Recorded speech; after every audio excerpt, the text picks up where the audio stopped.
ആരാണ് K Muraleedharan? K കരുണാകരൻ്റെ മകൻ. ആരായിരുന്നു അപ്പോൾ കെ കരുണാകരൻ? കേരളം മാത്രമല്ല, ഇന്ത്യ കണ്ട രാഷ്ട്രീയ ചാണക്യൻ, അതികായൻ, കേരളത്തിൻ്റെ മുൻ മുഖ്യമന്ത്രി, കോൺഗ്രസിൻ്റെ പോലും അവസാനത്തെ വാക്ക്. അവസാന നിമിഷം ഈ കെ കരുണാകരനെ കാല് വാരിയവർക്കെതിരെ ഇപ്പോൾ അനിവാര്യമായ ഒന്ന് രൂക്ഷമായ വിമർശനം ഉന്നയിച്ച് മുന്നോട്ട് വന്നിരിക്കുകയാണ് മകൻ കെ മുരളീധരൻ. കരുണാകര ശാപമേറ്റ കോൺഗ്രസ്സുകാർ ഗതി പിടിക്കാതെ പോകുമെന്ന് അന്ന് തന്നെ കെ മുരളീധരൻ പറഞ്ഞിരുന്നു. അതിപ്പോൾ ഏതാണ്ടൊക്കെ ശരിയായി വരുന്നെന്നാണ് മുരളീധരൻ്റെ ഒരിത്. കരുണാകരൻ്റെ ശാപമേറ്റ കോൺഗ്രസ്സുകാർ പൊങ്ങിയില്ല, അവർ താഴേക്ക് പോയെന്നാണ് ഇപ്പോൾ കെ മുരളീധരൻ പറയുന്നത്. അതാരെ പറ്റിയാണ്? സാക്ഷാൽ രമേശ് ചെന്നിത്തലയെ പറ്റി, മറ്റാരെ പറ്റിയല്ല. പിന്നെ പറഞ്ഞത് വി ഡി സതീശനെ തന്നെയും പിൻബെഞ്ചുകാരാക്കിയത്, നിയമസഭയിൽ പിൻബെഞ്ചുകാരാക്കിയവർ ഇപ്പോഴിതാ പിൻബെഞ്ചിലേക്ക് പോയി ഇരുന്നുകൊണ്ടിരിക്കുകയാണെന്നാണ് വീണ്ടും കെ മുരളീധരൻ കളിയാക്കിയത്. എന്തായാലും പ്രതിപക്ഷ നേതാവിനെ പുകഴ്ത്തിയും രമേശ് ചെന്നിത്തലയെ ഈകഴ്ത്തിയുമൊക്കെ കെ മുരളീധരൻ വന്നതിൻ്റെ ഉദ്ദേശം ഏതാണ്ടൊക്കെ വ്യക്തമാണ്. 2026 നിയമസഭാ തെരഞ്ഞെടുപ്പിൽ ഇപ്പോഴേ കോൺഗ്രസിനുള്ള മണ്ഡലകാല ബുക്കിംഗ് ആരംഭിച്ചു. ശരണംവിളി തുടങ്ങിയിട്ടില്ലെന്ന് മാത്രമേ ഉള്ളൂ. ബാക്കി എല്ലാ പരിപാടികളും സീറ്റ് മോഹികളായ നേതാക്കൾ തുടങ്ങി വെച്ചിട്ടുണ്ട്. അതിൻ്റെ ഭാഗമായിട്ടാണ് തിരുവനന്തപുരത്തെ വട്ടിയൂർക്കാവ് ഉറപ്പിക്കുന്നതിനുവേണ്ടി കെ മുരളീധരൻ ഇപ്പോൾ തന്നെ ശക്തമായി രംഗത്തിറങ്ങിയിരിക്കുന്നത്. അല്ലെങ്കിൽ വേണമെങ്കിൽ ഇതേ രമേശ് ചെന്നിത്തല വേണമെങ്കിൽ വട്ടിയൂർക്കാവിലും നിന്ന് മത്സരിച്ചേക്കാം. ആ ഒരു ഭീതി എല്ലാ കോൺഗ്രസുകാരുടെയും മനസ്സിലുണ്ട്. എന്തായാലും കെ കരുണാകരൻ്റെ ശാപം ഒരിക്കലും ഏറ്റുവാങ്ങാത്ത നേതാവാണ് വി ഡി സതീശനെന്നും അദ്ദേഹത്തിന് തുടർന്നുള്ള പദവികളും തേടിയെത്തുമെന്നുമാണ് മുരളീധരൻ പറഞ്ഞത്. അപ്പോൾ ശാപം ഏറ്റുവാങ്ങിയ കോൺഗ്രസ്സുകാരും ഉണ്ടെന്ന് അർത്ഥം. പ്രതിപക്ഷ നേതാവെന്ന നിലയിൽ ശക്തമായ പ്രവർത്തനങ്ങളുമായിട്ടാണ് ഇപ്പോൾ വി ഡി സതീശൻ മുന്നോട്ട് പോകുന്നത്. യുവതലമുറയെ ആകർഷിക്കുന്ന ഒരു നേതാവ് തന്നെയാണ് വി ഡി സതീശൻ. പാർട്ടി നയത്തിൽ ഒരു വിട്ടുവീഴ്ചയ്ക്കും അദ്ദേഹം തയ്യാറായിട്ടില്ല. അതിൽ അദ്ദേഹം വെള്ളം ചേർത്തിട്ടില്ല. ഇങ്ങനെ പോകുന്നു കെ മുരളീധരൻ്റെ സതീശനുള്ള സർട്ടിഫിക്കറ്റ്. അതിലേറെക്കുറെ കാര്യവുമുണ്ട്. കാരണം നിലമ്പൂർ ഉപതെരഞ്ഞെടുപ്പിൽ വി ഡി സതീശൻ്റെ നിലപാടുകൾ തന്നെയാണ് ജയിച്ചത്. കടുത്ത നിലപാടായിരുന്നു. കർശനമായി വി ഡി സതീശൻ അവിടെ കടുത്ത നിലപാടെടുത്തു. അതുകൊണ്ട് തന്നെയാണ് നിലമ്പൂരിൽ എന്തായാലും കോൺഗ്രസ് സ്ഥാനാർത്ഥി തന്നെ ജയിച്ചു വന്നത്. അതിൽ യാതൊരു സംശയവുമില്ല. അതുപോലെ തന്നെയാണ് സതീശനെയും തന്നെ നിയമസഭയിൽ പിൻബെഞ്ചിൽ ഇരുത്തി കളഞ്ഞു എന്നൊരു ആരോപണം കെ മുരളീധരൻ ഇപ്പോഴേ ഉന്നയിക്കുന്നത്.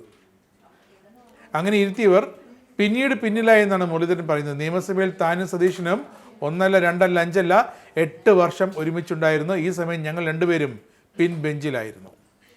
തങ്ങളെ പിൻബെഞ്ചിൽ ഇരുത്തിയ അന്നത്തെ കോൺഗ്രസിലെ പ്രമാണിമാർ പിന്നീട് ഇപ്പോഴിതാ പിൻബെഞ്ചിലായി. അത് ചരിത്രത്തിൻ്റെ ഭാഗമെന്നാണ് വി ഡി സതീശൻ പറയുന്നത്. ഇതേ ശക്തമായ നിലപാടാണ് പി വി അൻവറിൻ്റെ കാര്യത്തിൽ നിലമ്പൂരിൽ വി ഡി സതീശൻ എടുത്തത്. പി വി അൻവറിനെ ഒരു തരത്തിലും UDF കോൺഗ്രസിൽ ചേർക്കില്ലെന്നും UDFൻ്റെ ഭാഗമാക്കില്ലെന്നും വേണമെങ്കിൽ ഒരു ക്ഷണിതാവാക്കാമെന്നുമാണ് ആദ്യമേ തുടക്കത്തിൽ തന്നെ വി ഡി സതീശൻ പറഞ്ഞത്. പിന്നീട് വി ഡി സതീശൻ പി വി അൻവറിൻ്റെ ആ കർശനമായ വാക്കുകളും പരിഹാസവും പരാമർശങ്ങളും ഒക്കെ കേട്ട് വി ഡി സതീശൻ സ്വയമേ തീരുമാനിച്ചതാണ് പി വി അൻവറിനെ UDFൻ്റെ പടിക്കകത്തേക്ക് കയറ്റില്ലെന്ന്. എന്നിട്ടും പി വി അൻവർ മത്സരിച്ചു. പക്ഷേ അവിടെ ജയിച്ചത് വി ഡി സതീശൻ്റെ എല്ലാവിധ പിന്തുണയും ഉണ്ടായിരുന്ന, വി ഡി സതീശൻ ശക്തമായി ജയിക്കണമെന്ന് ആഗ്രഹിച്ച ആര്യൻ ഷൗക്കത്ത് തന്നെയായിരുന്നു. അതുകൊണ്ട് തന്നെയാണ് ഇപ്പോഴും വി ഡി സതീശൻ്റെ വാക്കുകൾക്ക് കോൺഗ്രസിനുള്ളിൽ കരുത്തും ശക്തിയും മുൻഗണനയും ഉള്ളതെന്ന് പറയാതെ പറയുകയാണ് കെ മുരളീധരൻ. UDFന് അടുത്തിലുണ്ടാക്കിയ വി ഡി സതീശന് പക്ഷേ ഇതുവരെ ഒരു മന്ത്രിസ്ഥാനം ലഭിക്കാത്തത് എന്തുകൊണ്ടെന്നൊരു ചോദ്യവും കെ മുരളീധരൻ ചോദിക്കുന്നുണ്ട്. കഴിവുള്ളവരെ എത്ര മാറ്റി നിർത്തിയാലും അവർ കോൺഗ്രസിലാണെങ്കിൽ മുന്നോട്ട് കയറി വരുമെന്നാണ് ഇപ്പോൾ കെ മുരളീധരൻ പറയുന്നത്.